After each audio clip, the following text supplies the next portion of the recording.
For centuries, men and women have stepped away from the table to fast, to pray, to seek something deeper. But what does a 40-day fast look like today? I'm Dr. Sam from Kingdom Fasting, and in this podcast, I invite you to walk with four ordinary people on an extraordinary journey.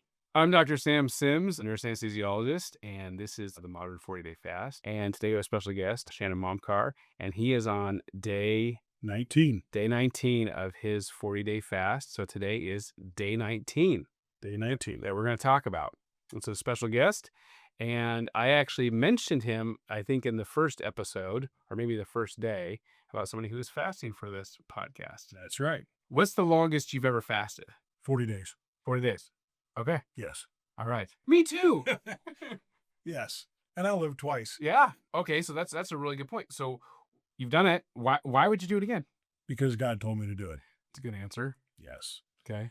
That's the main reason. And I've done lots of shorter ones, lots of 24-hour, 2 days, 3 days, 5 days, even a couple of 2-week ones. But God was very, very clear that in our conversations about you getting ready to do this, that I needed to be fasting and praying to support this and humbling myself and lifting up my friend. I appreciate that. And that's a really good point, Shannon, because fasting, especially these longer fasts that God calls you, is almost always more than just yourself. It's almost more as well as for other people, and it's a blessing beyond just what you're doing for yourself. God wants you to bless other people with your fast. Yes. And so most people will be like, day 19. I mean, so like, how are you feeling? It's day 19. How are you feeling today? I really feel really well. I've used a few fasting fuels, not very many. Usually when I need them is after I take my multivitamins or some magnesium pills, and they'll upset my stomach. So I'll use something to help take that edge off.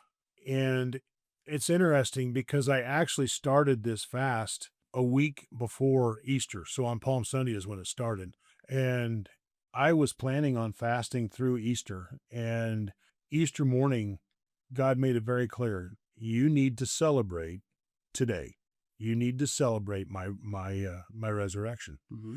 So we did. I did not hardly eat any sugar. I had no desire for sugar, which is one of the big benefits that I love about fasting is my desire for sweets just goes gone. And I found it very interesting. And I told this to my wife, Teresa, that at Easter, the thing I craved the most was the eggs. A week after Easter, we've got a young man that's going to be getting married in our church, and we have a tradition of doing what we call thunderstorms. And so we cooked a bunch of meat and had a party for him, and I ate some meat at that. And other than that, that's all I've had. Yeah. Well, I want to point out the thunderstorm. It's a tradition that I had no anything about until I moved here. And so I was like, well, why do you call it a thunderstorm? Because women have showers and men have thunderstorms. Yes. And there's almost no vegetables at any of the thunderstorms. Unless there's smoked beans, maybe that would have. I think that would be it. Yeah, smoked beans. Yeah. So I think it's really important because sometimes you'll actually eat while fasting, and it sounds counterintuitive. Right. And I had a similar experience that when I did an 18-day fast for a family fast, and because it was before my daughter went to college, because I felt called to do that, and I was going to fast for 18 days straight, and I can do that physically. And it was 18 days because it takes 18 years. That was kind of like why I did that. There were some concerns I had about my kids, obviously being off in college, but I was called to eat a couple times during those 18 days, and it was only when my kids were there. We can all sit down and eat. So on day 7, I ate, like you ate on day 7, a day of celebration, but I also had to go immediately back to it. So it wasn't my decision, it was God's decision to eat. And when I went back on, I mean, it was instantaneous. I mean, it was right back. I had no problems. The biggest problems I have with my fasts are the spiritual battles that come with it, because you are relying upon the Lord, and there's an enemy that does not want you doing that. And he wants you relying upon food and not the Lord. And so the battle continues. Yeah, and that's a really good point because it talks about in the Beatitudes when you fast. Yes. And so like a lot of people think that's an option, but we learned is it's not an option. Well, it's interesting that in the Beatitudes, when Jesus said, when you fast, he predecessed that he ahead of that, he said, when you pray. Mm-hmm. Jesus said, when you pray, we don't think prayer is optional. Nope. Fasting shouldn't be optional either. Well, that makes another point. If you're going to try to make the point that fasting is optional, well, the Beatitude is optional. None of them. Right. Is obedience optional? right. No, it's not optional. At the very end of that, he says, "Whoever does these things, I will count like the wise man who builds his house on the rock." That's right. Whoever does, and it isn't like whoever does all these things except the one thing that you don't want to do. That's right. No caveats. Yeah. So spiritual battles, but also what are like the spiritual victories or closeness that you feel when you pray? So the two things, it's interesting. When I started this, you asked me, what's the name? Yes. So we name our fasts. Very important. And I asked the Lord, I said, because he was the one that told me, you need to do this. Mhm. And it was very clear. This is a battling fast. And I told that to my wife and she goes, oh, great. It's going to be really hard. But as soon as he told me it is a battling fast, the very next thing he told me was, and the battle belongs to me. So what I've learned in this fast is, one, my self-righteousness is a huge problem, and he has exposed it. My first 40-day fast, he exposed my gluttony. This one, he has exposed my self-righteousness. He's exposed my pride, and he has been working on those. He has shown me his love and that he never leaves me. And in that, he wants me drawing near to him and not near to food and not near to the other comfort things that I want to help ease the pain that's in my life. Mm-hmm. And I had the same, my first 40-day fast was also, I was supposed to make, well, a lot of things, but gluttony was one of the big ones. Interesting thing for me on my first 40-day fast is I actually didn't even deal with the gluttony until about a week later. You know, like day 47 or 48. On your first 40-day fast, was it during or was it after? It was in the middle of it. It was like on day 21, 25, somewhere in there. It was interesting because I kept asking him, Jesus, do I need to deal with this? Because he made it clear, we're going to deal with gluttony. And as we're going through it, I kept asking, do I need to deal with it? He goes, nope, you need to starve it a little more. Mm-hmm. Nope, you need to starve it a little more. One night we were coming back, and it's about this very same time of the year because we were planting corn. We were coming back from the field. It was dark, and all of a sudden God said, you deal with it now. Mm-hmm. And we pulled over on the side of the road, on a gravel road, and dealt with it. And it was hideous. It was awful. If I'd have eaten anything, I would have puked it up. It was the retching was just intense. It took 10 minutes. When I got done, I was shot. I had I had a similar experience too. But where mine was, the best way I can explain it is or the base, I think the most global way I can explain it is I threw that sin up. That's exactly what I did. I made noises that I have never made before. Too. Yes. And I've heard that other people have had that similar experience with gluttony. I physically retched it out. Yes. And I believe it talks about in Romans 7 about, it's the sin that lives within me. Yes. And so that never really made sense to me. You know what I mean? It made sense to me in a way. You know what I mean? I know we all struggle with sin, but like after throwing up a sin Of gluttony. yes, you understand like that was something that was like living in me. And it was living in there, and it was in its active. It's after you. You know, when Jesus said in John chapter 10, the thief comes only to steal, to kill, and to destroy. Well, it's inside, and it's wanting to destroy me. And I think it's also what I've talked about people with the long faster's dilemma, and I mentioned in another episode, people like us, Shannon and I, we can fast for days, weeks, months, and yet a lot of times the gluttony is the problem because we don't really ever feed. We feast and fast. Yes. And when we're not fasting, we're feasting. We're feasting. Yes, and like Yes. or feeding the gluttony, or Yes. feeding that sin. But not feeding ourselves. Right. We're feeding that sin. And Jesus says, no, I want you just feeding yourself and relying upon me. Yeah, and it's really easy to self-justify. It's like, well, I fasted for 7 days. I could obviously, I could have. I fasted for 40 days. Right. I could do I this. could have thirds. That's right. Or 40th. Therefore, exactly, I've got to make up for the lost time. Yeah.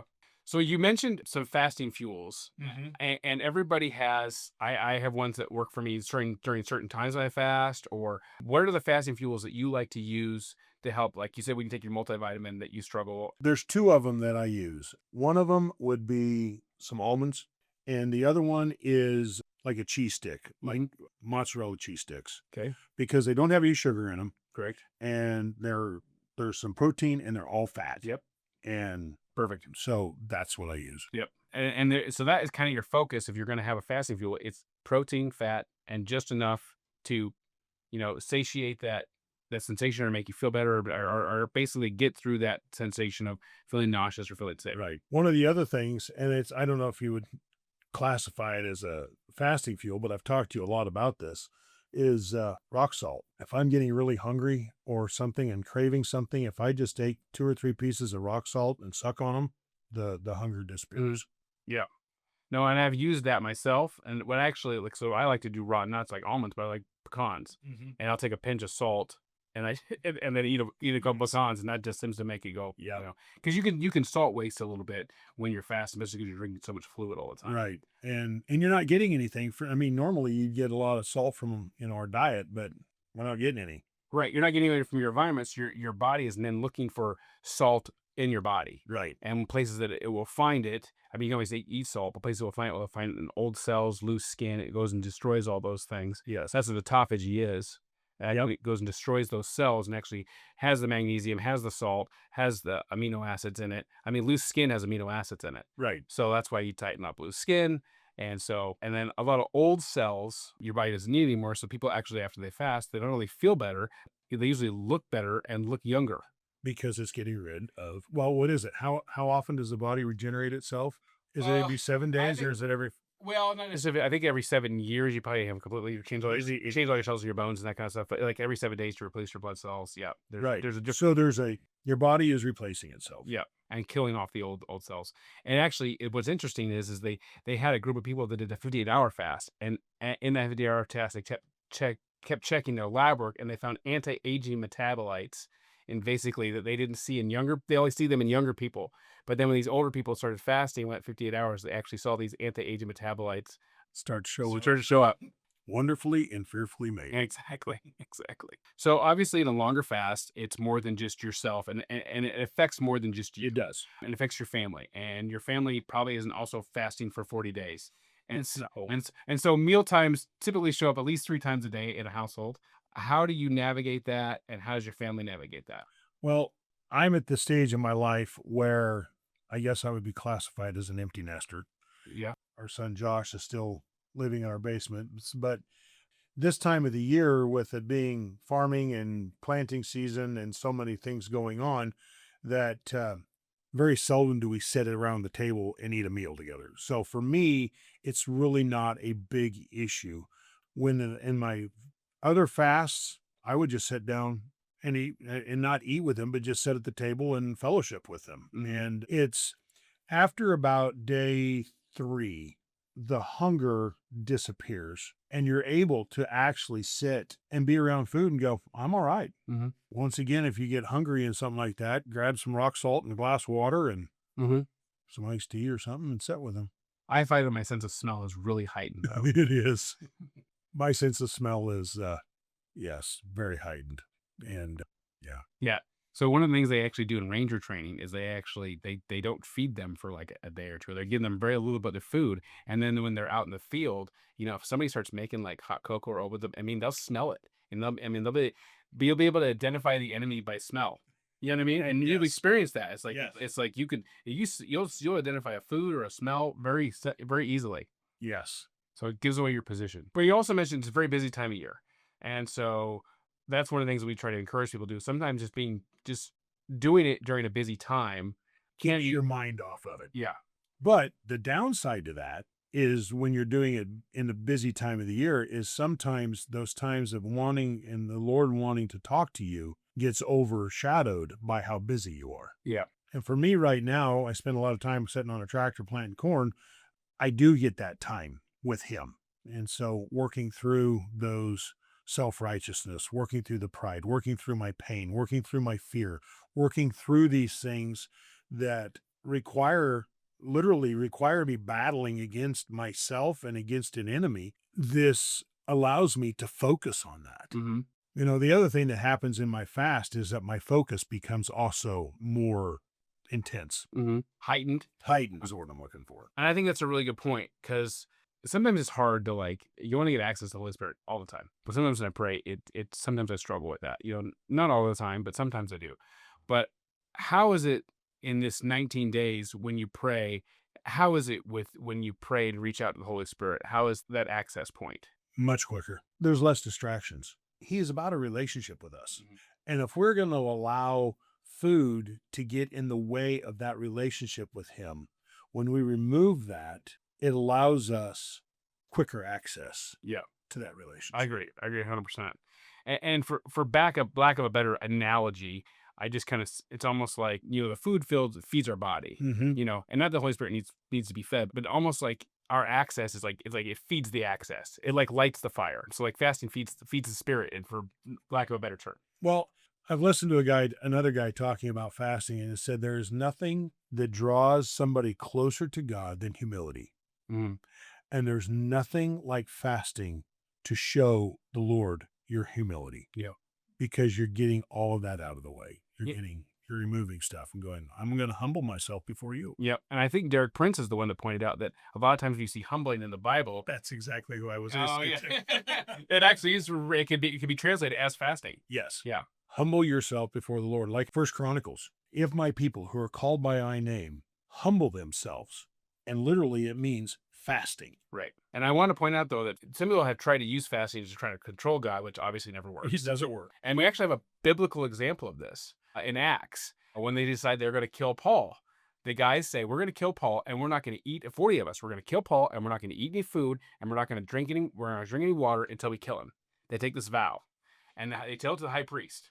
And how that worked out for them. Well, 5 days later, the high priests finally showed up. So obviously they gave up. Yes. Because he doesn't die for another 2 years. So those guys, if they actually stuck to it, they died. You can't control God. So people can try to fasting doesn't control God. It's fasting in the appropriate way. And even Isaiah 58, it's the fasting chapter. Yes. And it begins with fasting the wrong way. Yeah. And it doesn't work for them. And doesn't work. And then he calls for the certain. And fasting 58:8 actually talks about fasting the right way. Yes. Which involves humility. So the question is, what is the right way to fast? And that is the way that God has asked you to fast. He's asked you to humble yourself and say, I'm doing this in obedience to you. And a lot of times for me and for Shannon, he does give us names to our fast. Not every fast I have has a name. Some of the longer ones do. My 3-day ones don't. Right. But yeah, the 2-week ones and the 3-week ones and the 40-day ones, those all have names to them. Yeah. And so fasting the right way is the focus is on God, I think. Yes. And you want to access more of the Holy, and you want to be like, I want to be directed in this time towards you and what you want for my life. I want to take myself out of it, get rid of my selfishness. Yes. My pride, let you work on the sins that I don't want to work on. Yes, I don't want to work on. Yes. I mean, we all tolerate our own sins so much better than everybody else. Like, But I can't stand yours, but I kind of like my. yeah. I can really draw a cigar steak. Yeah, I can only justify my own sins. Yours are awful. Mine's all right. Yeah. Exactly. I'm still working on mine. You should get rid of yours though immediately. It's all right. So that's a good point. It's like fasting the way that humbles yourself and returns yourself to God and the Holy Spirit. Yes. Yeah. And interestingly, it's Jesus that does the 40-day fast at the beginning of his ministry. And it says on day 40, it says that's when he becomes hungry on day 40. And it's hard for people, like, everybody's like, well, 40 days, of course he was hungry. It's actually, no, you're not hungry. And he wasn't hungry on day 36. So the temptations don't come until the end. Yep. And it's not the bread that's the temptation. Because if the bread was the sin, then Satan would have brought bread.